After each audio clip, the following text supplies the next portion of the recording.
Bem-vindos a mais um dia de Beat Week 2021.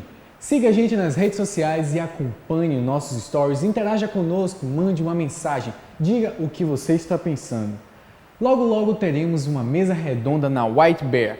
À meia-noite encarnarei em teu imaginário, rompendo com o cânone do horror dos videogames para desafiar tropos e espaços de ódio institucionalizado no imaginário coletivo. Quem traz e compõe essa mesa pra gente é Keb, a desenvolvedora de jogos, game designer, pixel artist e programadora, formada em letras com especialização em linguística e em ciências sociais. Hoje é pesquisadora de Game Studies e mestranda em antropologia social. Beatriz Blanco é doutoranda em comunicação, mestra em artes, atua como professora e coordenadora dos cursos Tecnologia em Jogos Digitais e Tecnologia em Produção Multimídia do Centro Universitário Senac São Paulo, produtora de conteúdo sobre games e cultura pop no site Bonus Stage.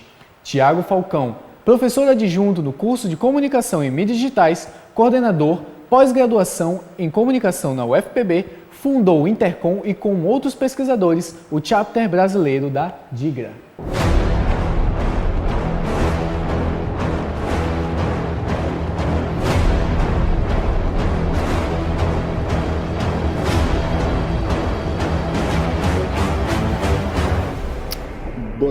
Boa tarde a todas e a todos. É um prazer estar aqui com vocês mediando essa mesa. O Gaspar já falou o nome aí da mesa, eu vou só reiterar. A mesa chama À Meia-Noite Encarnarei em Teu Imaginário, rompendo com o cânone do horror clássico nos videogames para desafiar tropos danosos para o imaginário coletivo. Então, um tema, né, instigante e importante da gente pensar, e aí eu vou chamar as componentes da mesa. Vamos começar com a Beatriz Blanco, doutoranda do PPG-Com da Unicinos, mestre em artes, professora do Senac em São Paulo, primeiro.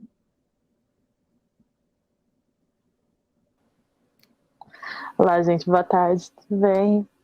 Tudo bom? E depois a Keb, Carla Gabriela Vargas, desenvolvedora, game designer, pixel artist, mestranda, e essa eu tô sabendo agora, inclusive, Carla, não sabia não, que Carla era mestranda em antropologia.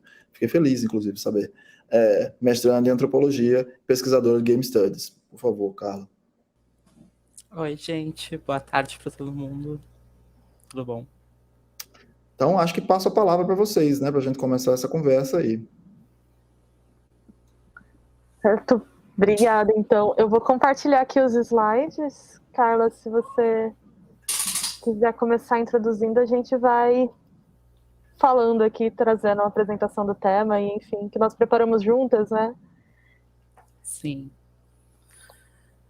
Então, gente, a proposta dessa mesa, na verdade, é revisitar, fazer essa viagem por alguns cânones que são produzidos especificamente em paralelo com eventos históricos que a gente analisa pela fenomenologia, que são instrumentalizações do medo, tá? E como a gente está falando de terror, a instrumentalização do medo, que vai além do entretenimento, é muito interessante ressaltar e de entender como é que isso habita o imaginário cultural, perpetuando, mantendo, produzindo e reiterando espaços de exclusão e abjeção de certos sujeitos, né?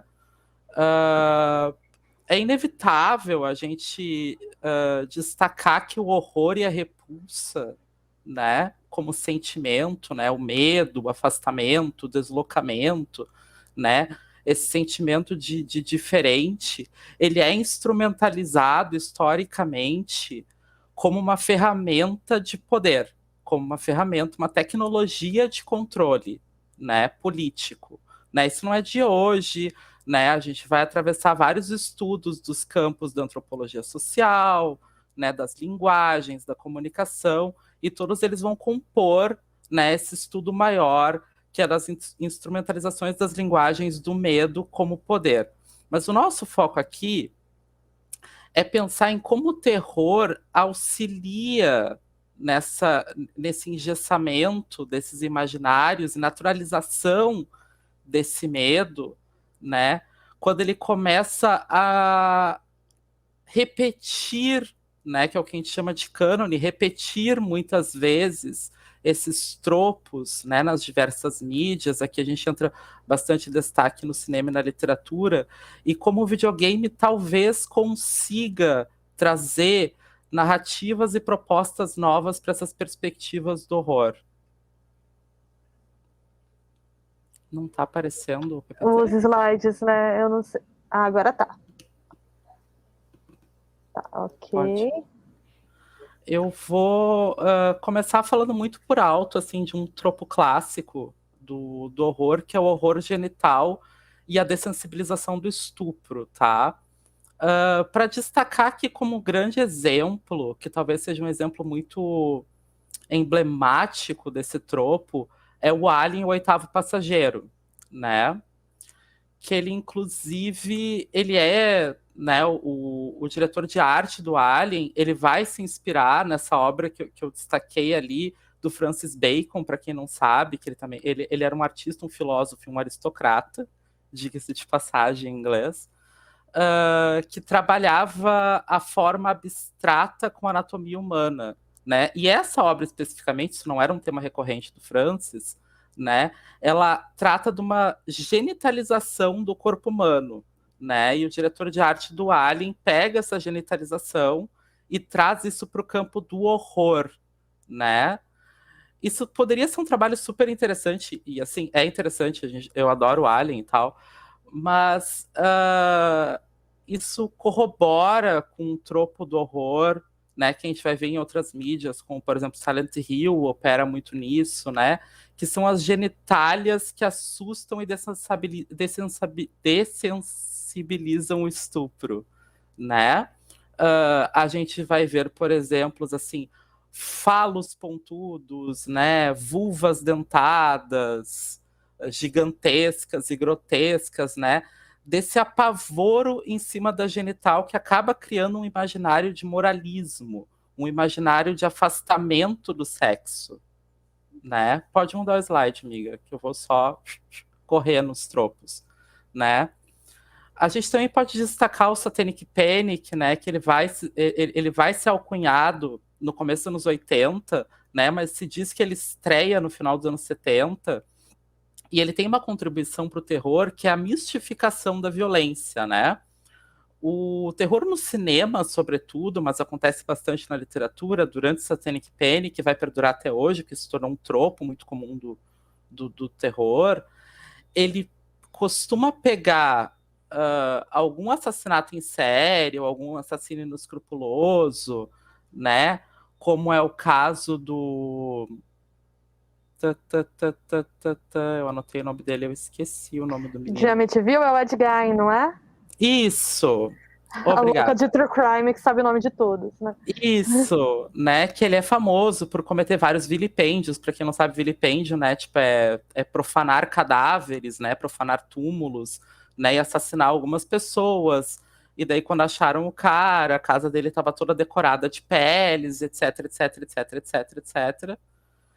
E fizeram, né, terror em Amityville, né, o primeiro de toda a série de terror em Amityville, depois vai ter série para TV, etc e tal, mistificando a violência dele, né, colocando isso um caráter de cristandade moral, um caráter de satanismo, né, para corroborar com a cultura, né, de Satanic Panic, né.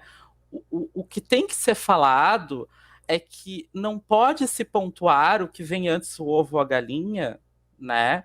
Porque em alguns eventos o cinema o cinema ou qualquer outra mídia vai estrear de fato tropos, né, que a gente está apontando, mas em alguns momentos o cinema vai simplesmente acompanhar, né, o que culturalmente está sendo consumido, produzido por todas as outras mídias.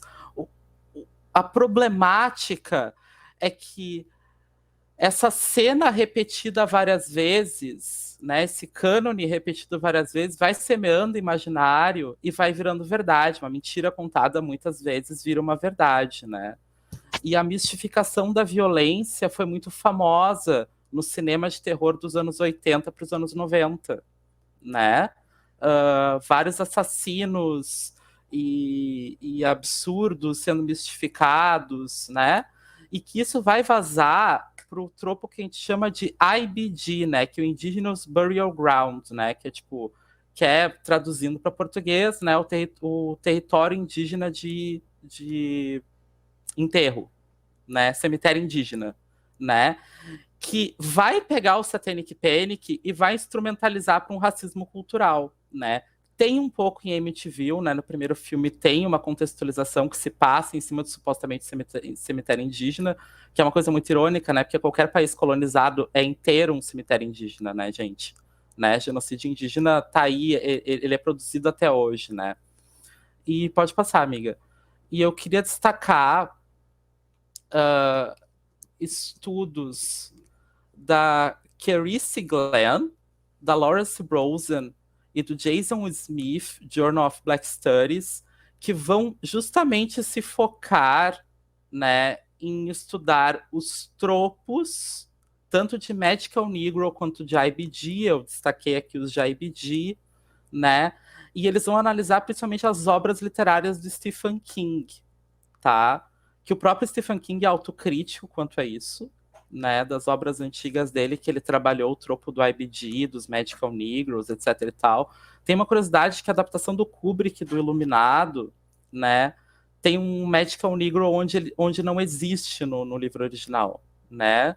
O personagem, que é o, abre aspas, Magical Negro do Kubrick, ele morre no filme, spoiler, né? E no livro ele não morre, ele só sofre um ataque, sobrevive e tal. Ele não é tão mais místico do que a criança que é a protagonista.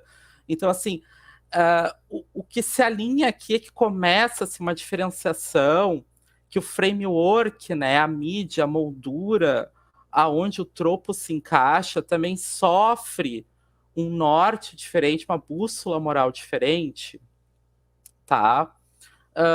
E é aí que a gente quer chegar com o videogame. Pode passar, Bia. Acho que tu começa esse do Fear of Queer. Tava mutada. Pode ser. Outro tropo que a gente vê também, que já vai vazar um pouco pro videogame, né? A gente vai falar um pouco dele. É a ideia do Fear of Queer, né? O queer sempre retratado como moral, imoral, né? Bizarro, ameaça ao bem-estar social e também como uma certa corrupção, assim, né? Quando você quer mostrar um personagem que ele é corrupto, ele é codificado como uma pessoa queer com muita frequência. A gente viu isso mais recentemente, né? Acho que todo mundo já teve algum contato com Round Six, mesmo quem não assistiu a série, né? Tem um determinado momento da série em que são reveladas as pessoas que estão por trás do jogo, e um deles, inclusive, o que é mais focado, ele é apresentado como homossexual. Então, isso tem Jogos Vorazes também é um clássico exemplo, né? Dos ricos, eles também são queer, né? Eles também, a degeneração moral, né, vem junto com essa ideia de que você é queer, ou que você é muito... O queer associado também a ser fútil, a ser superficial, a ser consumista, tudo isso, além do horror corporal que aparece em muitos momentos, né? Então, Psicose é um caso clássico, né? Até hoje, de vez em quando, volta o debate para as redes sociais sobre a transfobia do filme. Que a Society também é uma outra referência em que vai mostrar a degeneração moral como equivalente a ser queer, e é uma negação dos valores cristãos também. Outro cânone, né, que a gente comenta seria a questão do horror cósmico, que aparece muito em Lovecraft, o medo do que vem de fora. O Lovecraft era um notório racista, xenófobo, antissemita, que tinha horror a imigrante, né, isso está registrado. Deixa eu voltar aqui, que a Carla falou que ela quer aumentar o Society, desculpa. Não, é só para destacar que o Society, que ele é um filme, inclusive, aclamado pela mídia, e não entenda mal, os efeitos práticos do filme são realmente, tipo, bárbaros, assim. E nem pra época, assim, o filme nesse sentido é super anacrônico. Mas chega a ser tragicômico de como ele, especificamente, é completamente, tipo assim, a epítome do do Fear of Queer, assim, porque, tipo, é a história, né, do nosso protagonista, enquanto a cidade toda dele vai entrando para um culto anticristão, né, e super queer e sodômico, né, e aos poucos eles vão virando bundas, falos, vulvas mutantes e monstruosas, e entrando numa copulência, num intercurso macabro. É muito interessante, porque eu gosto de falar que Society parece um boomer descrevendo sexo fora do casamento, assim, tipo, é um terror muito moral, assim, é muito moralista, porque, tipo assim, o protagonista é super cristão, né, porque, tipo, ele começa rebelde, e o arco dele vai virando, ele vai ficando certinho, é uma loucura, eu convido vocês a assistirem, porque é uma viagem tanto.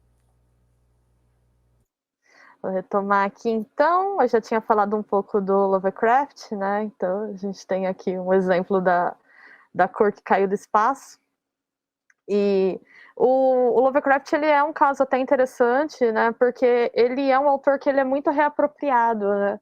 Então você tem, eu por exemplo, tenho um livro que foi um crowdfunding de mulheres reescrevendo histórias de Lovecraft, se apropriando de contos de Lovecraft de uma perspectiva feminina e antirracista, né? Justamente porque ele é um autor muito marcado por essas questões, mas que ao mesmo tempo as pessoas veem o universo dele como um potencial para esse tipo de reapropriação, que é a ideia do horror cósmico. E aí já para entrar nos videogames, né, os videogames fazem algumas apropriações desses tropos de terror também. Eu estou muito focada quando lido com essas questões em questões de gênero, porque é para onde a minha pesquisa de doutorado está se encaminhando nesse momento. Então eu tenho um interesse muito grande nos anos 90, que foi um momento em que o videogame começou a discutir de forma mais organizada, né? Teve um movimento acadêmico e de mercado para discutir a ideia de videogame para mulheres ou da inclusão feminina no mercado de jogos. E paralelamente a isso você tem né, paralelamente muitas vezes se sobrepondo, se entrelaçando a isso, porque era um movimento para videogames para jogos de PC, você tem uma produção de videogame para PCs, né, de point and clicks, né, muito centrado na Sierra, mas de autoras que vêm com muita influência da literatura de horror, né, autoras que se declaram fãs de literatura de horror, de histórias de mistério, escrevendo jogos de terror e fazendo apropriações muito interessantes. Esse é um dos meus jogos preferidos na vida, Fantasmagória, da Roberta Williams. Ele é um jogo, se eu não me engano, ele é de 96. Eu precisaria checar, mas eu tenho. Ele é ou 93 ou 96, uma dessas das datas. E ele é um jogo que pega alguns tropos de terror que são muito marcados por questões de gênero e muito clichês, assim como a Scream Queen, né, que é essa mulher que aparece sempre gritando, geralmente loira nos filmes, diante do assassino. Mas ele faz um terror sobre violência doméstica, em que coloca, né, a personagem que você controla, né, que tem agência no jogo, é justamente a vítima, e ela escapa, né, da situação e ela lida com a possessão do marido. Né? O marido passa por uma possessão demoníaca, que ele vai ficando cada vez mais agressivo e o jogo acaba focando na relação, na questão da violência doméstica dessa forma. O trabalho da Carol J. Clover sobre questões de gênero no cinema de horror, o Men, Women and Chancells, que é o mais clássico, ela discute muito a questão do horror de possessão. Ela fala que o terror de possessão, ele é um gênero muito marcado por você usar a mulher, né, a degradação da mulher, né, que está na situação de possessão, como um mecanismo narrativo para discutir questões masculinas, né. Os homens são os verdadeiros, né, protagonistas, não as mulheres que estão possuídas. Geralmente essas histórias são centradas num homem que está lidando com a mulher que está passando pela possessão. E ela entende que tem muitas metáforas nesses filmes de como os homens precisam se abrir para questões femininas, né? Então, em geral, são homens que são céticos. O Exorcista é o caso clássico, né? O padre é cético, ele não tem uma abertura para a espiritualidade, e passar por aquele, ele está vivendo uma crise de fé, e passar por aquela experiência faz com que ele se abra para a espiritualidade, né? Então, tem essa ideia de que você abrir para entender o outro mundo, se abrir para a espiritualidade é uma questão feminina. E ela faz essa discussão de como esses filmes partem desses homens que são muito estereotipados como céticos, muito no mundo masculino, paradigmático, que tem que, de certa forma, se flexibilizarem. Fantasmagória é interessante porque é o contrário, né? Ele está possuído, né?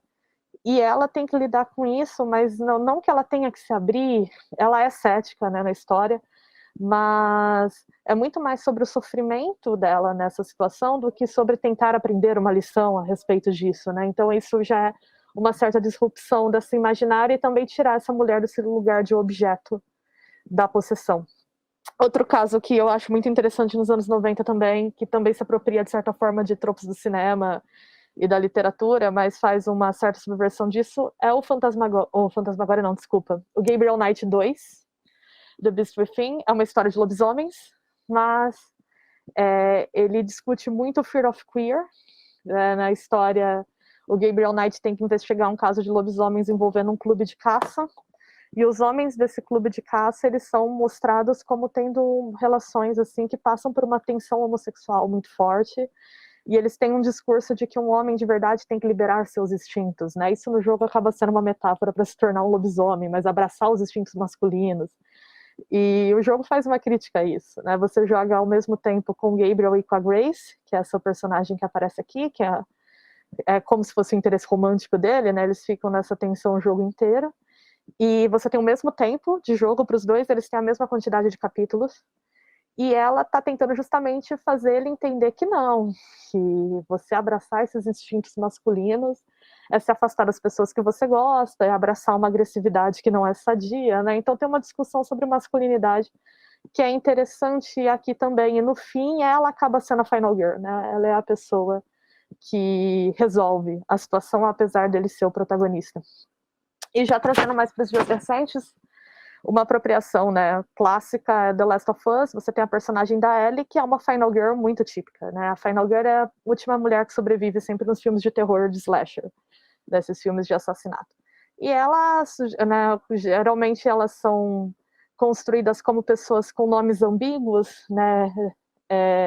Laurie, Jamie, Sydney, né? Elas não são muito caracterizadas como ultra femininas, né? O ultra feminino é o lugar da Scream Queen, que geralmente é assassinada, geralmente elas são colocadas como meio andrógenas, como sexualmente mais reservadas do que as outras mulheres do filme, elas não são as cheerleaders, né? E no caso do The Last of Us, inclusive, essa ambiguidade de gênero da Ellie, né? Ela é uma personagem que é lésbica, né? Ela sai da normatividade de gênero do ultra feminino nesse sentido, né? Fazendo uma leitura bem conservadora aqui de como isso é retratado nos tropos de terror. Então ela, de certa forma, ela tem, né? Embora tenha disrupções em relação a isso, mas de certa forma ela evoca esses tropos também. Vou passar para você agora, Carla, para comentar os jogos indies.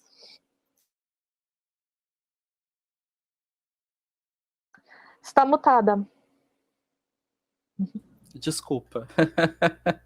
É importante também ressaltar, gente, que a gente perpassou por todos esses tropos que muitos têm uma âncora histórica, porque é importante a gente ressaltar que esses tropos não vêm do além e eles não são planejados numa mesa redonda, né? Eles são fabricações históricas, né? Eles perpassam toda uma fabricação constante de uma hegemonia nesse controle, né? São tecnologias de poder, né? O Satanic Panic foi uma tecnologia de poder. A gente tem, tipo, outras instrumentalizações do medo, como é o caso do Red Scare, né? O fenômeno incel, uma instrumentalização do medo, da virgindade, etc, etc, etc.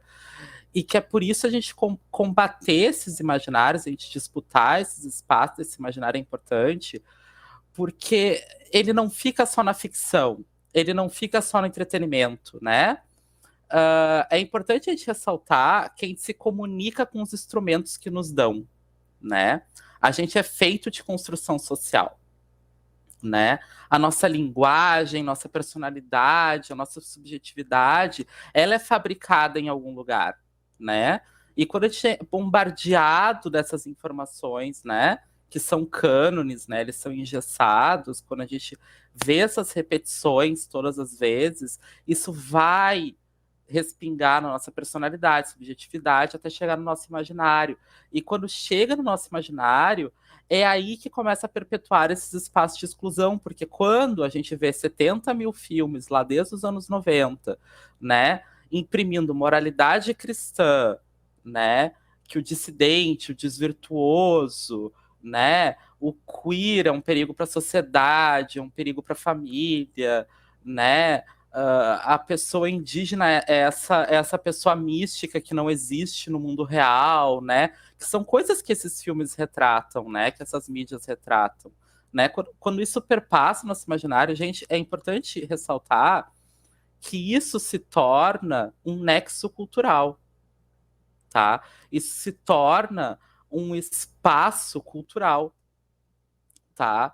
Isso se torna linguagem engessada, tá? Isso vai fazer parte do nosso lingo, isso vai fazer parte dos nossos memes, isso vai fazer parte do nosso dia a dia, até que a gente naturaliza e passa adiante, né? Então, se a gente não disputa esses espaços de imaginário, só porque é ficção e tal, a gente vai deixar esses imaginários continuarem habitando as cabeças das próximas gerações, e esses lingos, esses memes, né, esse pensamento que exclui, que abjeta, né, o dissidente, o divergente, o contra-hegemônico, né, ele começa pela linguagem, né?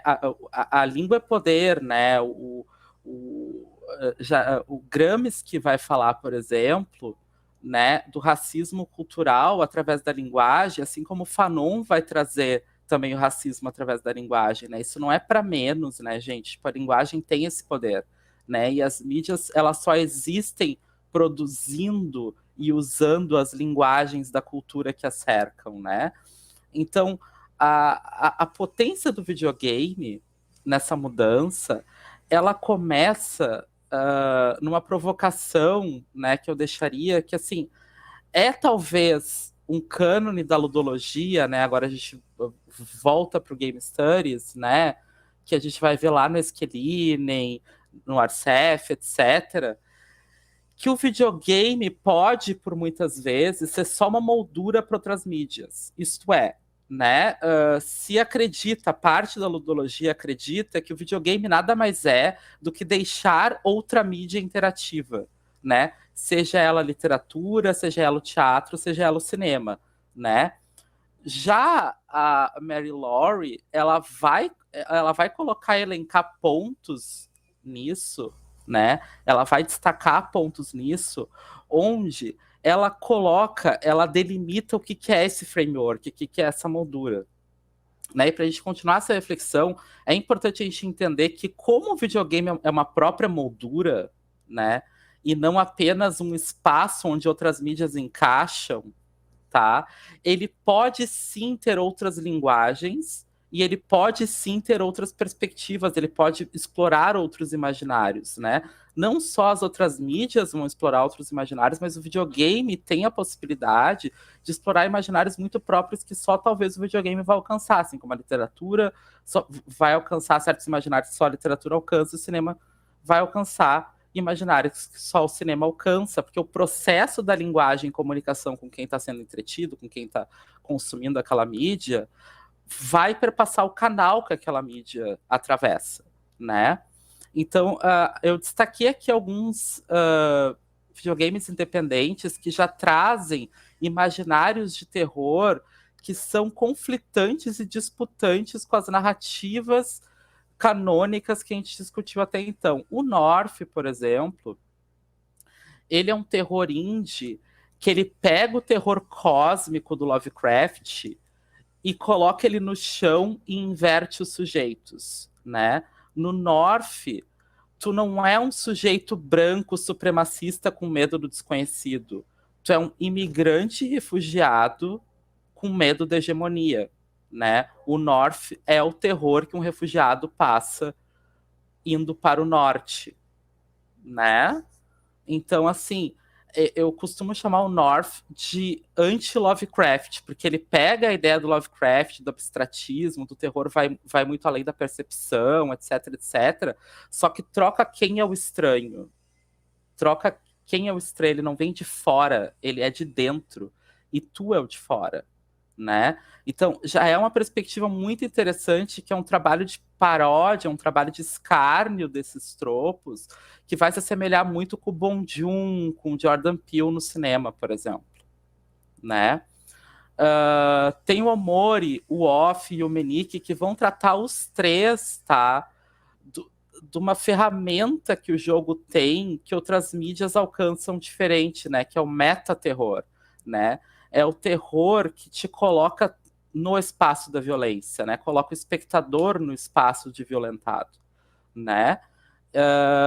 Então, assim, e ele não trata da binaridade de quem está sendo agredido e de quem é o agressor, né? Porque o jogador, ele tem a ferramenta para agredir também, né? O Yumenik vai para uma perspectiva super abstratoide, né? Como é o caso do LSD, né? Aquele jogo famoso do PlayStation 1, né? Já o Off e o Omori vão tratar de propostas mais pé no chão, que é um horror mais psicológico, mas ainda assim sob uma metalinguagem, né?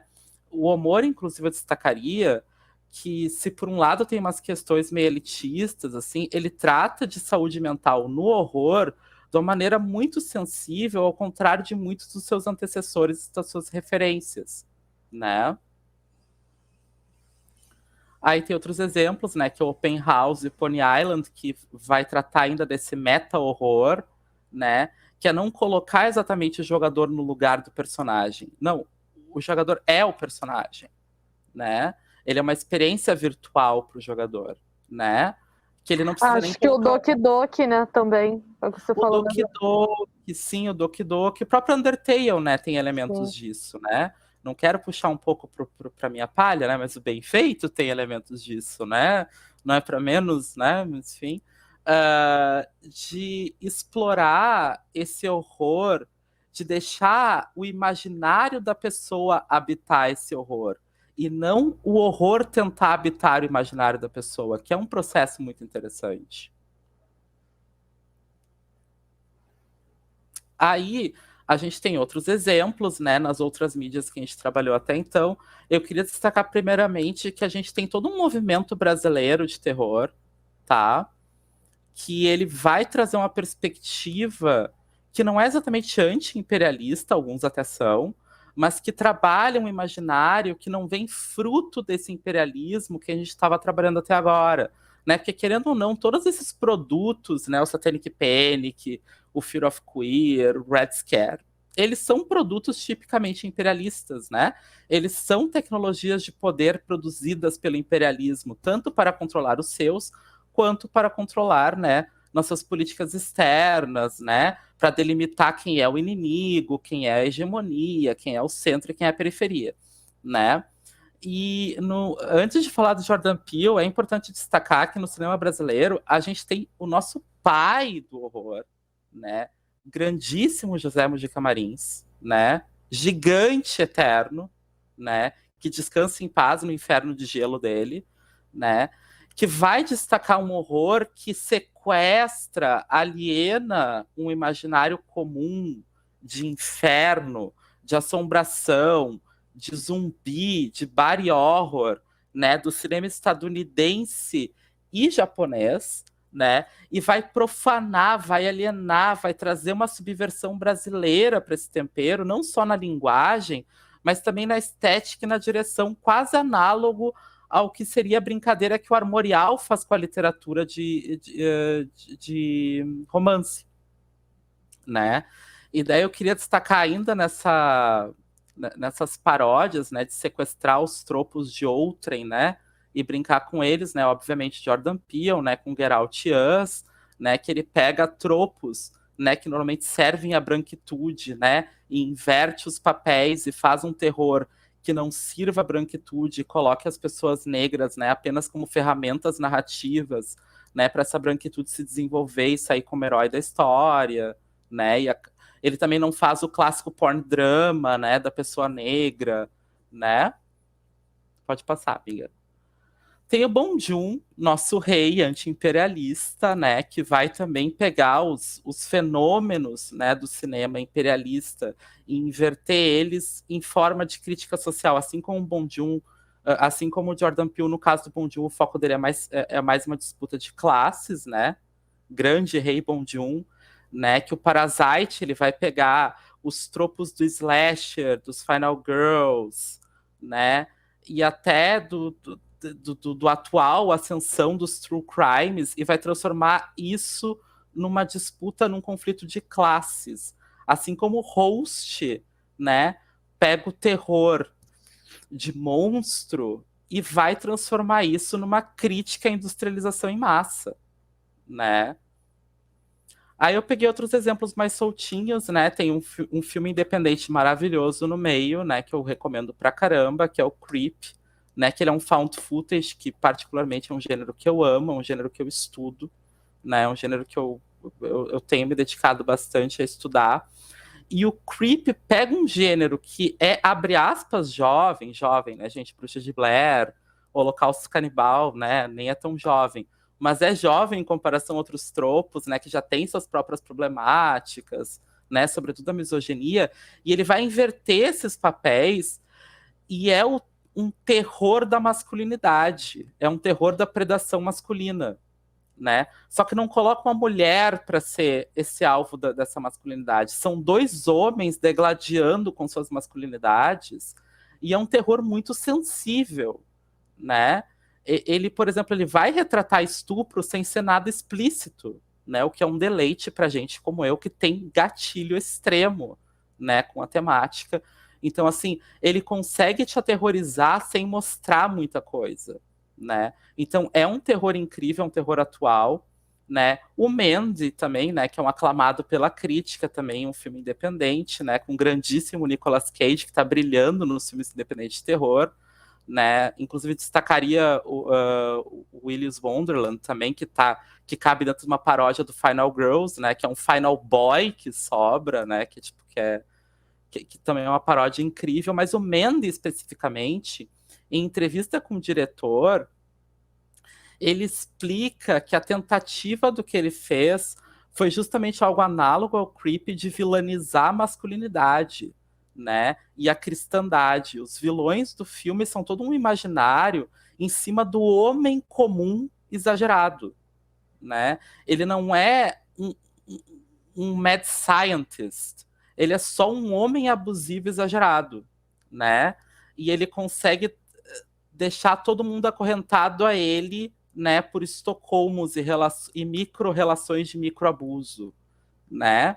E tem todo um trabalho de paródia também do terror genital que a gente comentou antes, né? Tem uma cena famosíssima que é maravilhosa, que o cara tem um falo de lâmina e é uma bagunça, etc e tal. É muito interessante, né? Porque, tipo, ele brinca com uma edginess parecida com Evil Dead, né? Só que tem uns twists no meio.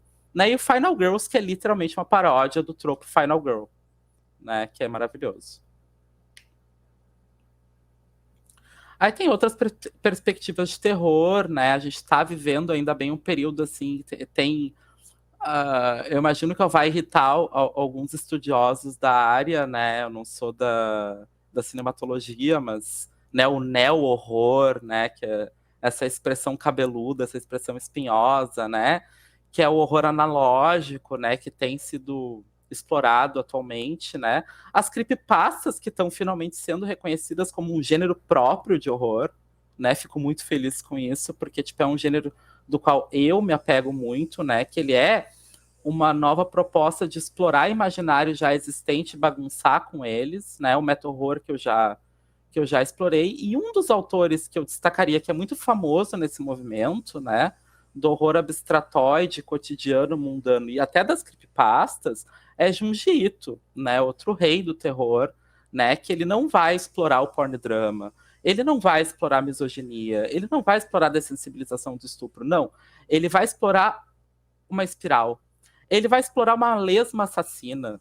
Ele vai explorar o que der na telha, né? E ele consegue fazer terror com isso, né? Eu também considero ele um anti-Lovecraft, assim, porque é um terror que não é um terror do desconhecido, é um terror do conhecido.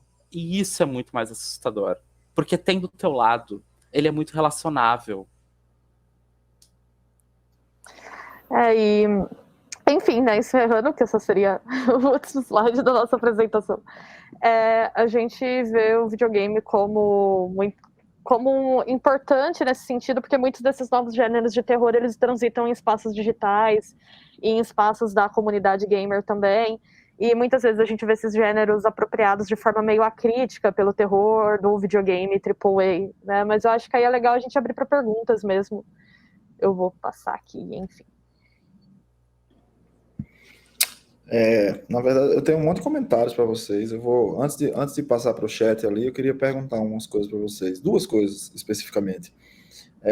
Vou primeiro parabenizar, assim, a temática é sensacional, eu aprecio muito. Eu gosto de pensar o horror no videogame porque ele é um gênero que particularmente tem problemas de tradução para o videogame, né? Sobretudo porque o local de agência do horror no audiovisual ele é diferente do local de agência do horror no videogame. Ele é deslocado. A vítima não faz muito sentido no videogame, né? Sempre tem o caçador de vampiro ou qualquer coisa do gênero, né? Então você tem um local de agência distinto. Então acho sensacional a discussão e, assim, parabéns, acolho muito. A minha primeira pergunta, que é uma pergunta assim, que eu acho que é a primeira coisa que deve ser dita uma vez que vocês falaram o que vocês falaram assim, e agora? Como é que a gente procede do ponto de vista da criação? Porque vocês fazem uma crítica a uma certa apropriação de certos, vamos dizer assim, problemas sociais pelos produtores de horror, e aí vocês sugerem que isso tem impactos danosos para o futuro. E aí, qual é a proposição crítica a partir disso? Eu acho que é a primeira pergunta. Eu acho que, como já está assim, um pouco também na apresentação, né, a gente já mostra assim, essa mudança acontecendo, né, que algumas coisas já vêm de mais atrás, tipo, né, o próprio Zé do Caixão, né, que já traz um terror diferente, né, o Junji Ito também está aí na pista há sei lá quantos anos, os indies que a gente apresentou, e nem fica só no indie, assim, há coisas acontecendo mais no mainstream, essa mudança cultural está acontecendo, né, infelizmente muita coisa fica, né, e justamente um fenômeno muito incomum, que eu comentei, que foi coincidência, eu comentei com a Bia ontem mesmo, assim, que foi o Ridley Scott, né, ele lançou The Last Duel, né, o filme novo dele, paralelo a House of Gucci, né, a Universal lançou os dois filmes juntos e tal, que foi talvez, assim, tipo, um fracasso do PR deles, né, porque é claro que um filme com a Gag ia vender muito mais que The Last Duel, né, tipo, foi completamente, assim, tipo, um erro de marketing, enfim, isso é outro debate. E ele responsabiliza, abre aspas, a apatia dos millennials, né, pelo fracasso de bilheteria do Last Duel, né. Aí eu vou deixar a Bia comentar, porque ela falou que a apatia dos millennials interessava bastante ela no debate, assim. Eu acho que a gente precisa começar a pensar o que é essa apatia, o que é essa agência, né, em relação ao terror como gênero também, mas em relação ao consumo de mídia, né, como um todo. Tem fenômenos mediáticos que claramente são feitos para serem altamente engajantes, e isso não é necessariamente bom, assim, por exemplo, Marvel, né, é feito para você ficar ali, né, eu tô me aproximando agora no doutorado de cultura de fãs, e eu não acho que a cultura de fãs ela é contraditória, né? Como tudo, ela tem coisas positivas, mas elas têm apropriações muito negativas também.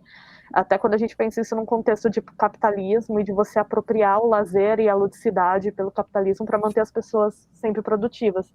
Aí trazendo isso para tentar fechar essa discussão, né? Então, assim, a apatia dos millennials, mas também qual que é o lugar desse produto, né? Em que contexto ele foi lançado? Porque eu acho que esse discurso do Ridley Scott, ele passa por uma questão que eu acho que a gente poderia começar a pensar como um caminho de mudança, assim, para tentar responder essa questão que o Falcão trouxe, que é entender que o videogame, às vezes, né, falando especificamente do videogame, ele tenta muito se validar pelo cinema ainda, principalmente o videogame de terror. E eu acho Sim. que isso é um problema, né, porque o cinema está impregnado desses tropos. E muitas vezes eles são reproduzidos de forma crítica, né? Eu gosto de The Last of Us 2, tá, gente? Eu tenho uma relação meio paradoxal com o jogo. Mas eu acho que às vezes ele vai fazer uma crítica da violência que ele faz pela metade, e que às vezes aparece até um pouco moralista, quando você vê o contexto do jogo como um todo. E quando Ai, você desculpa olha. cair. Imagina. E quando você olha pro jogo, ele tem um monte de coisa que é apropriada de tropos do cinema dos anos 70, assim. Eu tava comentando com a Carla quando a gente tava discutindo essa apresentação. Tem um filme, né, que é o Deliverance, que é o Amargo Pesadelo, 72. Tem cenas do The Last of Us, assim, que você bota do lado do filme, né, que é o terror da natureza humana, principalmente, né, do ser humano nesse estado primal da sobrevivência, né, o ser humano selvagem, o caipira, né, tudo isso é colocado ali, e eu acho que esse é um problema, foi feita uma apropriação ali, vamos pegar um filme cult ou referências cult para discutir essa questão, e isso é feito sem trazer uma crítica até da mídia em si, né, e eu acho que os indies, como eles são forçados a romper, eles não vão conseguir fazer essa validação pelo cinema, porque eles não têm recursos tecnológicos para fazer jogos extremamente cinemáticos, e às vezes não tem vontade também, né? Enfim, não é só no teu não ter a vontade, eu acho que eles acabam buscando caminhos mais interessantes por isso. Então, às vezes eu acho que essa ideia de tentar se validar pelo cinemão e pelos tropos que já estão estabelecidos do terror, isso, aí eu vou entrar na apatia millennial, né? Eu acho que também tem uma questão que é como a gente está acostumado a fazer uma cultura pop de referência hoje em dia. Tudo tem que ser referência, tem que ser citação, e você tem que ficar procurando easter egg. E aí eu acho que é um pouco de apatia millennial.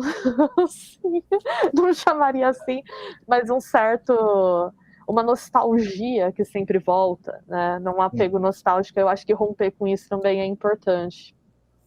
Eu acho que a gente já tá rompendo, né? Eu acho que o Ridley Scott ter esse estranhamento é um pouco sinal de que essa disputa de espaço está indo para algum lugar, né? A gente não está apresentando uma problemática que não tem solução, que não está em motivo de solução, né? Só que como qualquer outra disputa, ela tem contradições, né? A gente acerta e erra, engatinha, e assim segue. Não, mas e aí? Tipo, aí eu acho que a pergunta que se segue a essa é a pergunta que realmente importa. Tipo assim, qual é o limite da representação, então? A gente vinha discutindo, não sei se a Keb não estava, não sei se a Bea estava, na Digra, quando o Tavos apresentou. Sim. E aí, Tavos trouxe um trabalho sobre antissemitismo e holocausto, e falou de representação do holocausto, e falou dessa ideia de, bom, certos eventos históricos, eles precisam de uma certa fidelidade, eles precisam ser fidedignos na sua representação. Eu posso estar, né, livre interpretando o Tavos, enfim, me permitam. E aí, essa é uma dúvida que realmente me passa. Eu não acho que é um problema simples, né? Assim, qual é o limite da representação, afinal? Porque, por mais que vocês digam assim, mas né, enfim, condições moralistas, ou fugir dos tropos sem ser moralista, assim, qual é o limite disso, efetivamente? A pergunta é literalmente essa: qual é o limite? Quando é que eu posso, por exemplo, usar um dispositivo, por exemplo, de abuso sexual em qualquer mídia, sem que isso seja considerado um tropo, mas sim uma legítima problemática de representação? Acho que a pergunta é essa. Sim, eu acho que a gente nunca vai conseguir estabelecer um limite que funcione sempre, que a gente fale, não, o traço começa aqui, né? Pegando o seu exemplo do estupro, Fantasmagoria tem uma cena de estupro, né? E que, enfim, tá sempre na lista de jogos que tem cenas de estupro, aí tá lá, Fantasmagoria. Eu acho que naquele caso aquela cena ali cabe, né? Ela é uma cena que é importante para contar a história que está sendo contada, que é uma história de violência doméstica, né? E ela é bastante desconfortável. Então, é uma coisa de você tentar articular isso com o contexto, e acho que por isso que dá tanto trabalho, né? Porque eu sou super contra assunto proibido. ai, não pode porque tem gatilho disso. Eu acho que aviso de conteúdo é importante, né? Eu também não quero banalizar, dizer que gatilho é frescura, não é isso, eu também não acho que seja isso, mas eu acho que a ficção precisa de uma certa abertura para lidar com tudo, mas aí você tem que também entender como que você vai fazer isso articulado a certos contextos, né? Então talvez uma representação tipo do Holocausto no contexto da cultura do videogame, que a gente sabe que está aí hoje tomada por movimentos neonazistas, né? Infelizmente, isso é uma realidade que a gente não pode negar.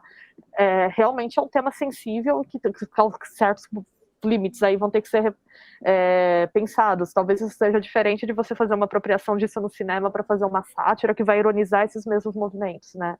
Neonazistas, como alguns filmes fazem, né? Então eu acho que também é importante a gente pensar, falando especificamente do videogame, não pensar o videogame isolado de outras mídias. Eu sou contra você medir o videogame pelo cinema, mas eu também sou contra você pensar o videogame como se o cinema não existisse. Ele está num ambiente cultural que ele vai ser atravessado pelo cinema, pelos quadrinhos, pela essa cultura de fãs. Então, também, eu acho que na hora que você vai pensar representação para videogame, você tem que pensar que ele está inserido nesse, vamos chamar, ecologia de mídias, por assim dizer. Então, é aquele problema do pesquisador que não resolve as coisas. Como que resolve? Não sei. Tem que ver o contexto, mas eu diria que passa por aí. Não, e também não é enxergar nenhuma mídia, muito menos o videogame, como, tipo, um instrumento de salvação, uma bússola moral para a cultura, etc e tal. Perfeito, Né? perfeito. É ingenuidade imaginar e eu falar que não, então a gente vai parar de retratar esses tropos para sempre no videogame e a sociedade vai caminhar para frente, a gente vai chegar no paraíso. Não é sobre isso. Infelizmente a gente não vai conseguir extinguir a problemática nos tropos sem extinguir as estruturas sociais que criam essas linguagens, né? Perfeito. Isso começa em outro lugar, né? Só que existem formas de retratar certas coisas com mais sensibilidade. Por exemplo, assim, exemplos que a gente deu tocam em temas sensíveis. Por exemplo, o Mori toca em suicídio. E é explícito, né? Tem automutilação, né? É super pesado, é mega pesado, né? Só que é mega sensível nesse caso. Porque tem todos os avisos de gatilho possíveis e imagináveis, né? Então, se tu entrou na experiência é porque tu tá disposto a experienciar isso, a ver isso, né? Tá tudo bem discriminadinho, acho que isso é o primeiro passo e ele é, tipo assim, indescartável, ele é super importante, indispensável, né? Eu acho que isso é uma das ferramentas que a gente criou que é maravilhosa para evitar esse tipo de desconforto. Porque ao mesmo tempo, assim, que eu concordo com a Bia, eu acho que proibir algum conteúdo em alguma mídia, né, perpassa uma série de outras problemáticas, que é a desnaturalização de algumas coisas, né, vai dessensibilizar, vai criar tabu, etc e tal, não é interessante também para a linguagem, né, tu deixar o consumidor de acordo, quero consumir isso, também é importante, né, porque, por exemplo, Gaspar Noé, assim, Gaspar Noé é uma grande vírgula do cinema, né? Eu não gosto do cara, mas não pelas problemáticas que normalmente apontam. Eu não gosto porque ele é niilista, né? É choque e sem resolução. É tipo, ser humano é podre, detesto, né? Porque niilismo é antimarxista, começa por aí, né? Falei. Mas eu gostaria que os trabalhos dele viessem com trigger warning, sabe? Com todos os possíveis e imagináveis. Só com isso eu já saberia, tipo, poxa, esse eu não tô afim, sabe? Mas eu não acho que o erro do Gaspar Noé, o problema do Gaspar Noé esteja que nos trabalhos dele tenha estupro, assassinato, gore, sangue, etc, etc. Eu acho que, assim, que ele instrumentaliza isso para uma moralidade, né, super bizarra e anti-queer, tá? Não é o conteúdo gráfico, é mais o conteúdo narrativo, subnarrativo. É como tu instrumentaliza esses tropos, né? É isso que a gente estava colocando, né? Que nem quando eu coloquei no Amityville. Não é só a mistificação de uma violência, é a mistificação de uma violência num período onde isso se tornou uma voga, onde isso se tornou uma moda e começou a se desnaturalizar a violência, né? E isso criou todo um pânico sobre satanismo que perseguiu os jovens, né? Então, assim, é o jeito que instrumentaliza esse tropo e não o tropo em si, entende? Não, claro que tem tropos que são ipsiliteres terríveis, assim, né? Tipo Magical Negro, por exemplo. Né? Mas daí cabe, de repente, uma paródia, que nem o Jordan Peele faz. Né? Não é descartar o tropo, a gente pode reformar ele, né? Não, eu gosto da fala de vocês duas, assim, eu gosto da fala da Bea porque ela, enfim, problematiza a cultura dos fãs. Eu acho essencial fazer isso, assim, me dói muito, inclusive na posição de pesquisador, quando a gente lê qualquer coisa sobre fãs e é assim, cultura dos fãs igual a resistência. Gente, a Marvel não é resistência, a Marvel não tem nada de resistência. Isso porque eu tô falando da Marvel. São centenas de culturas dos fãs que estão nesse mesmo nível. E eu gosto muito da sua fala, Keb, quando você sublinha o fato de que esses tropos, eles vêm de comportamentos sociais, não é o contrário, eles não causam, né? Eles são sintomas, eles não são a causa das coisas. Então é excelente, meninas, muito, muito bom mesmo, muito esclarecedor, muito produtivo. Deixa eu ir rapidão pro chat aqui, ver o que é que o pessoal falou. Ó, tem algumas coisas aqui. Mais cedo alguém perguntou. Perdi aqui. Boa tarde. Depois eu queria saber da Bea sobre a construção da Selene Vassos de Returnal. Não sei se ela jogou isso. Eu joguei um pouco, mas Returnal é um jogo muito difícil para quem é professora. Assim, tem um investimento de tempo. Eu não zerei, gente. Não dá tempo de jogar Returnal e fechar nota. Queria dizer isso para vocês. Eu não sou tão habilidosa. Mas eu achei interessante, porque é uma mulher de meia idade, né? E ela me lembrou, assim, uma versão da Ripley. Em muitos sentidos, assim, dessa coisa da mulher no espaço, na solidão. Tem um pouco de horror Lovecraftiano em Returnal. É lindo, o jogo é graficamente lindo. Ele tem uma coisa do desolador, da solidão, né? Que geralmente são jornadas muito masculinas, assim, essa coisa de enfrentar o desconhecido e estar num lugar inóspito para sobreviver só com as suas armas. Então eu achei muito interessante. Eu gosto de Bullet Hell, ao contrário, a Carla comentou aqui que ela não gosta de Bullet Hell. Eu gosto muito, mas eu preciso ter tempo para isso. Então acho que eu vou voltar pro Returnal nas férias, assim. Mas a princípio, né, eu consegui pegar algumas coisas da história dela pelos flashes, mas precisa morrer muito para pegar a história completa. E eu morri muito, mas não bastante. Eu vou voltar para esse jogo depois para comentar com mais profundidade. Ótimo, excelente. Keb, queria aproveitar a deixa do Undertale, quando a gente estava falando, quando vocês estavam falando do Undertale, para perguntar a Keb a respeito da visão dela sobre o uso de alguns elementos de agência do jogador no jogo, especialmente no combate, e como isso se relaciona com o horror. Boa pergunta, a discussão sobre a agência. Eu gosto. A gente estava discutindo, eu e Bia, antes, quando a gente estava montando a mesa, sobre uma problemática que a gente tem nos estudos acadêmicos, né, do gênero do horror, né, que é uma visão muito binarizada, né, de quem é o objeto de agressão e quem é o objeto agressor, né, que não é nem sujeito, é objeto especificamente, né. E o resto das personagens normalmente são acessórios ou fazem parte desse objeto, né? E se tem uma coisa que eu gosto muito no Undertale, é que ele é um desses jogos que quebra com essa binaridade, né? E tu pode habitar qualquer um desses dois papéis ou até habitar os dois ao mesmo tempo, né? Que é como funciona a vida real, né? Eu gosto muito dessa exploração.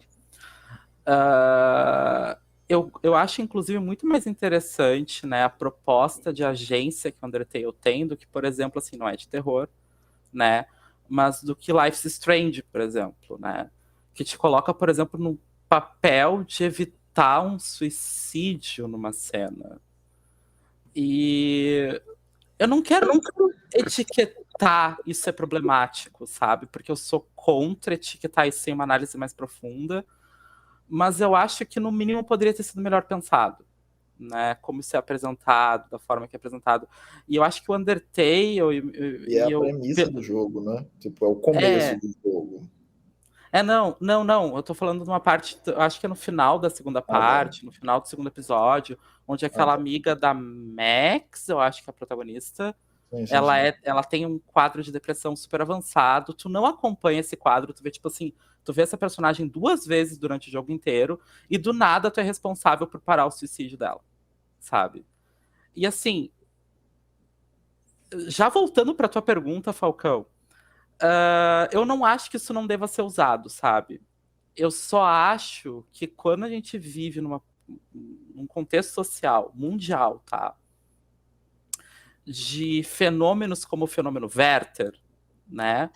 Para quem não sabe, o fenômeno Werther, né, que é uma alcunha tirada, né, do sofrimento do jovem Werther, aquele livro do Goethe, etc., né, é também chamado de fenômeno Goethe e tal, que é quando uma mídia que retrata suicídio ou retrata tristeza, né, sobretudo tipo uma carta de suicídio, acaba criando uma cadeia de correntes de suicídio, tá? E daí a OMS, para tentar combater esse tipo de fenômeno, criou todo um guia, tá? Do que evitar fazer, né? E Life is Strange meio que faz tudo que não pode, né? Eu não vou entrar nesse debate porque eu não sou da psico, né? Mas eu acho que Undertale e parece que Deltarune toca mais ainda no assunto, né? Da violência e da agência sobre a violência, etc, etc, etc. Eu acho muito interessante quanto a isso. Eu tenho umas outras críticas muito bobas a Undertale. Eu acho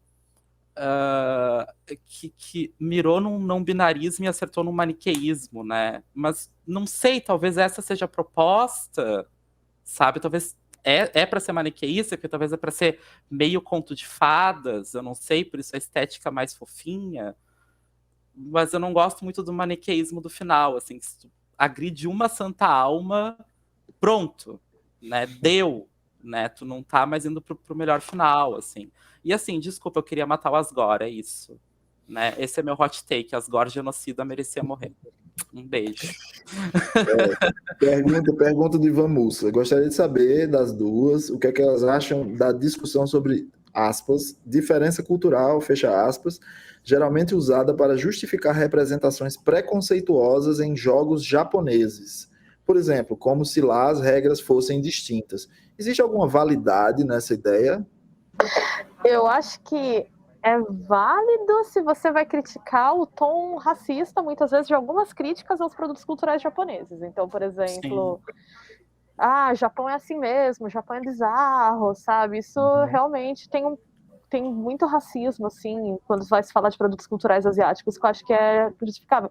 Agora, não, é um argumento que as pessoas esticam bastante, ignorando que tem críticas internas sendo feitas dentro do Japão desses produtos culturais. A gente não tem acesso a muito, né? Eu brinco que eu queria... o meu grande sonho louco acadêmico é aprender japonês um dia para ter acesso às discussões, mas eu acho que eu não conseguiria nesse momento. Mas quando a gente lê textos que chegam traduzidos para o inglês, principalmente, né, você vê que tem críticos culturais no Japão fazendo essa discussão. Eu acho muito interessante as discussões sobre as waifus, porque eu já vi entrevistas com produtoras de animação ou cosplayers, né, com creators japonesas, falando que elas veem isso de uma forma muito ambivalente, que ao mesmo tempo elas veem de uma forma sexualizada, mas elas também veem como uma cultura que acolhe homens que não são muito masculinos, dentro dos parâmetros de masculinidade, né, da sociedade japonesa, e que elas acabam se sentindo num espaço seguro, apesar dos pesares, dentro dessas subculturas. Então, é o que eu estava falando, as coisas são contraditórias, assim, mas eu não acho que isso quer dizer que esses produtos culturais estejam isentos de crítica, né? E é muito diferente quando essa crítica é feita articulando com autores, né, asiáticos, japoneses, do que quando é um perfil X no Twitter falando que a gente não pode falar que o anime tem estupro. Fotinho de anime. E aí eu acho que é racista, tá? Tipo, não, no Japão isso aqui é normalizado mesmo, pelo amor de Deus, sabe? Muitas vezes não gente, no Brasil, sabe? tanta coisa normalizada e nem por isso a gente vai fechar os olhos, né? É que que a gente debruça uns olhares, assim, meio colonizadores quando a gente fala do Oriente, né? A gente é muito orientalista, né? A gente é inserido numa cultura muito orientalista e daí eu acho que tem duas problemáticas a serem analisadas, né? Primeiro é lembrar que o Japão é o imperialismo da Ásia, né? O Japão é a hegemonia da Ásia, né? O Japão tem todo um histórico de colonização com a Baixa Ásia, com a China, com a Mongólia, né? Então tem toda uma questão de invasões e colonizações, né? E violências que o Japão produz, né? E tem todo um racismo, né? Com Brown Asian people, né? Do Japão para com Brown Asian people, para com indianos. A Coreia do Sul meio que participa disso também, que ao mesmo tempo que sofre racismo do Japão, a Coreia do Sul é racista com outros Brown Asian people, muito como o Brasil se relaciona com o resto da América Latina. Tá? Porque a gente também é um pequeno imperialismo dentro da América Latina, assim como a Argentina também opera meio que com um pequeno imperialismo, né? Então, assim, e a gente tem uma outra problemática aí, que é tentar, que daí é só orientalismo mesmo, que é tentar analisar a Ásia toda, né, o produto todo da Ásia, né, tipo essa cultura supostamente homogênea, né, e a última problemática que sempre me lembra uma discussão que eu tive num outro debate, que a gente costuma projetar a gente, né, no outro, né? E isso é um problema, né? A gente não se convida a entender o outro através da sua própria cosmovisão, né? Então, assim, eu entrei uma vez numa discussão muito rapidamente, assim, eu vou falar assim sobre hikikomori, né? E a gente estava falando sobre gênero, né? Eu sou dos gender studies também. E na mesa compararam hikikomori com o fenômeno incel. E eu falei, nossa, isso é de um orientalismo absurdo, assim, né? Porque o fenômeno de hikikomori, para começo de conversa, é um problema social no Japão, onde os hikikomoris são a vítima, né? Ele é supragerado pelo capitalismo japonês, pelas várias horas de trabalho, estudo, exigências, etc. Os meninos que são hikikomori, as meninas também, diga-se de passagem, eles não têm a misoginia institucionalizada que o incel tem, porque é produzido em outro lugar com outra bagagem histórica, né? Só que foi comparado que, de uma perspectiva ocidental, eles também se trancam no quarto, eles também não se relacionam sexualmente, né? E daí, tipo, vai uma série de moralismos. Então, assim, tipo, tem muito esse problema quando a gente analisa, né, as coisas que vêm do Japão, assim, vem muito com essa condescendência, né? Esse ar de superioridade, né? Que a gente herdou da Europa, né? Essa coisa da gente, nós somos os civilizados, né? Os outros ainda estão em processo, né? O que é muito curioso, sendo que o Japão é norte global, a gente é sul global, né? Muito curioso essa relação que a gente tem com o Japão. Perfeito, perfeito. Estamos sem perguntas. Gente, se vocês tiverem perguntas, mandem mais perguntas. Temos ainda um tempo bacana. Essa discussão é muito boa. Na verdade, todas elas até agora foram muito boas. Estou muito satisfeito assim, com o nível que a conversa tem. E aí, assim, fico pensando, por exemplo, a gente estava falando de representação antes, e aí vou cair em Last of Us um pouco, porque é um jogo que eu gosto muito, né? E aí vocês problematizaram de alguma forma o Last of Us. Qual é a visão que vocês têm, por exemplo, eu não sei se as duas jogaram o 2, provavelmente sim, né? Eu só joguei Qual a visão que vocês têm do arco final, sobretudo da briga entre... Porque é isso, existe a coisa da problematização da violência. Eu concordo com o que Beatriz falou mais cedo, que, tipo assim, gente, a problematização da violência em Last of Us é só o gogó, né? Porque você é incitado à violência o tempo inteiro. Então, tipo, não faz sentido... É um artefato típico do neoliberalismo, do capitalismo neoliberal, né? E aí tem um momento que eu acho muito potente, que é a última briga ali entre Ellie e entre Abby, né? Que é quando... Spoiler, viu, galera? Que é os pesquisadores falando, então não tem... É análise. Que é quando a Ellie perde os dedos e etc. Então tem uma representação simbólica fortíssima. Então, do ponto de vista de agência, eu acho aquilo ali fantástico, porque você é levado a não querer, né, ir aos finalmente, mas o jogo força você. Então eu queria ouvir o que é que vocês, né, assim, qual é o take, qual é o hot take sobre a cena, sobre a condição, a construção e tudo aquilo que está lá. Eu acho essa cena muito boa, vou concordar com você.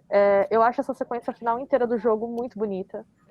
É raro um jogo que me deixa pensando muito tempo depois. Eu tenho muitas críticas a ele, tipo esse que eu fiz e tal, mas eu fiquei pensando no jogo quando ele acaba por muito tempo, essa coisa dos dedos, e aí como o jogo termina, né, justamente a última cena, eu acho muito bom. Eu gosto, porque eu acho que o que eu acho muito interessante de The Last of Us 2, como subversão de tropo, já que a gente está falando disso, é que histórias de vingança que envolvem mulheres no terror, geralmente as mulheres se vingam de duas coisas, do estupro e da morte de um dos filhos. Né? Uma mulher que vinga a figura paterna não é um tropo comum, né? Geralmente o filho vinga a figura paterna, né? Então, e vocês têm duas mulheres vingando a figura paterna, né? Que eu já acho bem interessante. E aí, no final, você fica tão desgastado, né? Com toda a história da Ellie, e enfim, porque você vai pegando raiva. Acho que o Falcon caiu, gente. Bem, vou continuar. Você vai pegando repulsa dela, né, durante o jogo. Eu não sei se vocês sentiram. Eu não sei se vocês sentiram isso, assim, mas o que eu acho muito interessante do The Last of Us 2 é que você começa fechado com a Ellie e você vai pegando repulsa dela. Né? Quando chega no final, você só tá assim, minha filha só vai embora, chega, não aguento mais. E o jogo não. Você não tava fechado com ela no começo, agora você vai com ela até o fim. Então, eu acho que aí é uma cena muito potente. Eu gosto, porque ele mostra como que essa violência, pegando que elas estão numa jornada que é tipicamente muito masculina, no tropo, né? Como que essa masculinidade entranhada nelas é nociva e ainda mais destrutiva, porque elas estão num papel social mais frágil. Né? As duas saem extremamente destruídas da história. Né? E a Ellie perde, inclusive, né, o dedo simboliza a conexão dela com a sensibilidade, com o artístico, né, com a coisa da música que era o que ela gostava. Então eu acho muito bom, assim, essa é uma sequência do jogo que realmente eu acho que ela é muito boa e eu acho que ela é muito inteligente. Eu queria que o jogo fosse tão consciente dessas escolhas no resto. Ele tem momentos em que ele é muito consciente, que ele tem coisas muito interessantes, e ele tem momentos que eu acho assim, gente, desligar o senso crítico pra botar uns pipoco aqui, pra gente dar tiro em zumbi, e é isso, assim, sabe? Eu não sei o que Gabi acha. O terceiro boss lá, né? Que é uma amálgama ridícula, uma perda de tempo total. Total. Eu não posso opinar, vou fazer a Glória Pires. Assim, eu não posso opinar porque eu não joguei o 2, só joguei o 1. Mas eu só quero comentar que, pelo que vocês me descreveram, me parece muito que o 2 é uma paródia do 1. Né? Porque esse é o papel do Joel no 1, né? Exato. Se profanar aos poucos, tipo, nossa, solidarizo, tô com esse cara. Putz, ele é um monstro. Putz, ele é um psicopata, sabe? Tipo, interessante. Me interessei mais pelo 2 agora. Né? Não pude jogar porque eu não tinha plataforma pra jogar. Eu acho um jogo, assim, por mais que seja AAA, super hypado, que todo mundo tenha falado, todas essas coisas, eu acho um jogo, assim, muito difícil de análise, para você fazer uma análise aprofundada, né? Não uma análise, né, enfim, que a gente lê aí em qualquer lugar. Porque é um jogo muito psicanalítico, e assim, são muitas nuances. Isso que a Beatriz falou, sobre você ir pegando asco da Ellie, é impressionante, realmente. E é mais impressionante ainda, e eu concordo com essa discussão, inclusive eu apresentei um trabalho sobre o Joe no Intercom de 2018. O último Intercom, não, foi o de Belém, eu acho. Enfim, ali.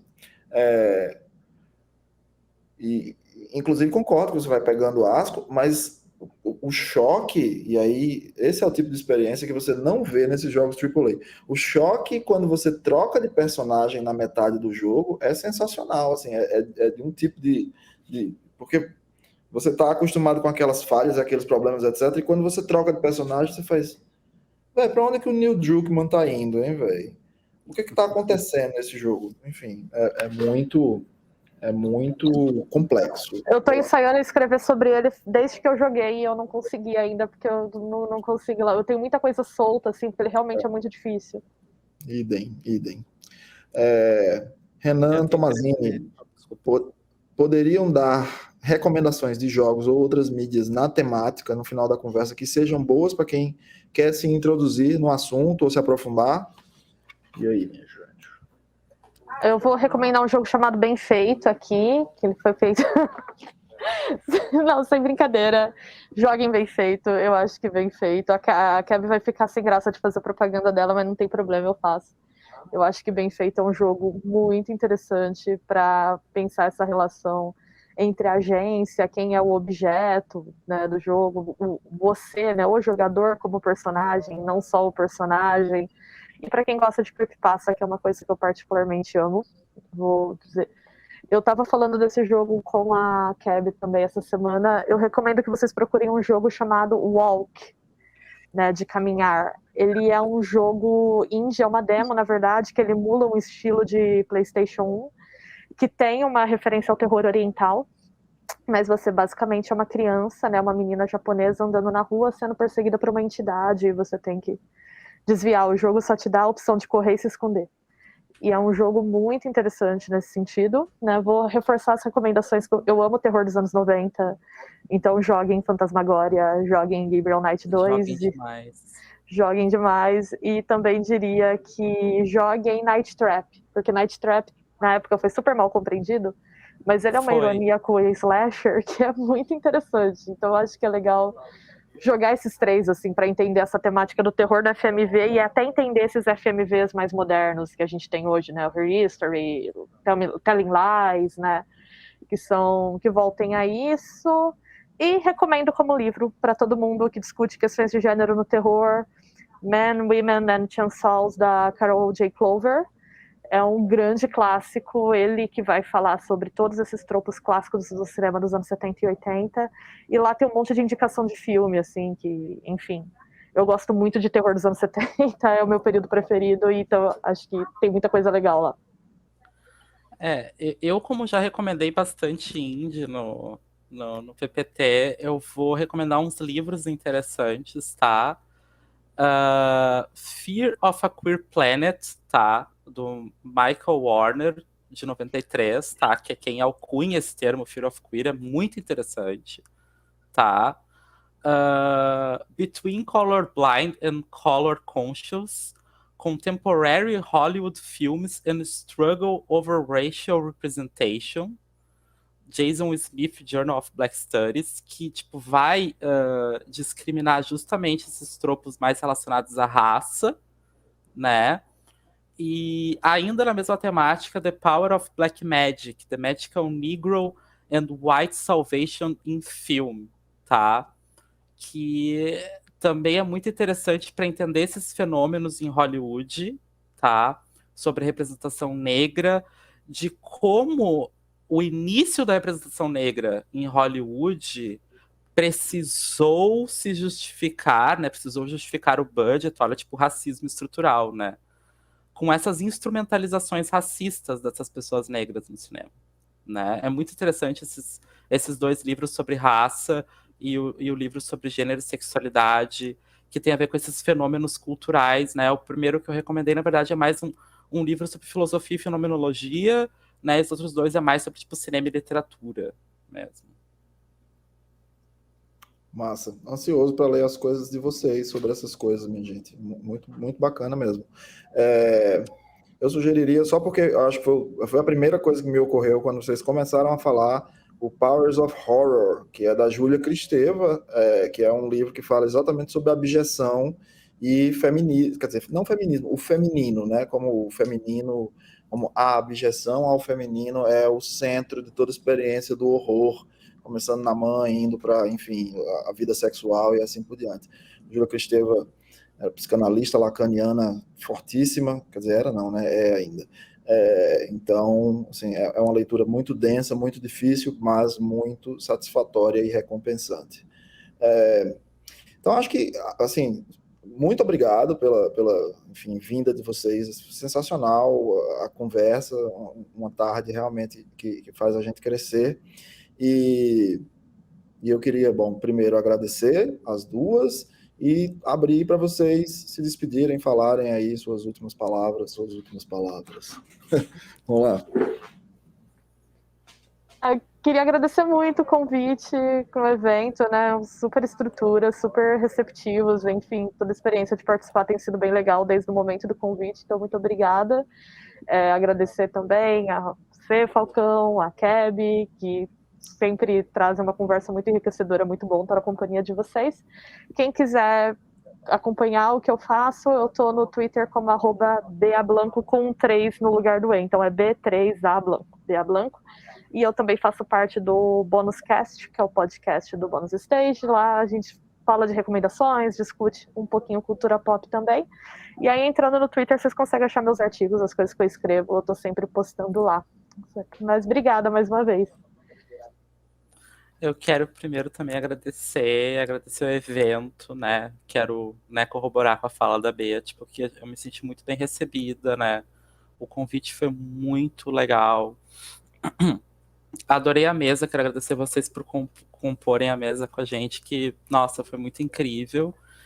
E quem quiser acompanhar meu trabalho, além de falar besteira na internet, né? Eu faço joguinho, né? De terror, inclusive. Pode me acompanhar pelo Twitter, no @oicabie, oicabie, tudo junto, tá? Ou no meu site, onde vai ter todas as outros contatos, www.oicabie, grafado da exata mesma forma.com. Massa demais. Quem quiser ler, e aí, porque a Beatriz publicou no dossiê que eu organizei recentemente, na Contracampo, junto com a Aline Job. Eu não vou lembrar o nome do artigo, não, mas está lá, do Scratchware, não. Do Scratchware Manifesto a Game Workers Unite. Pronto, perfeito. Então é isso, minha gente. Estamos aí, estamos juntos e acho que nos encaminhamos para o fechamento. Valeu, boa tarde para todos aí.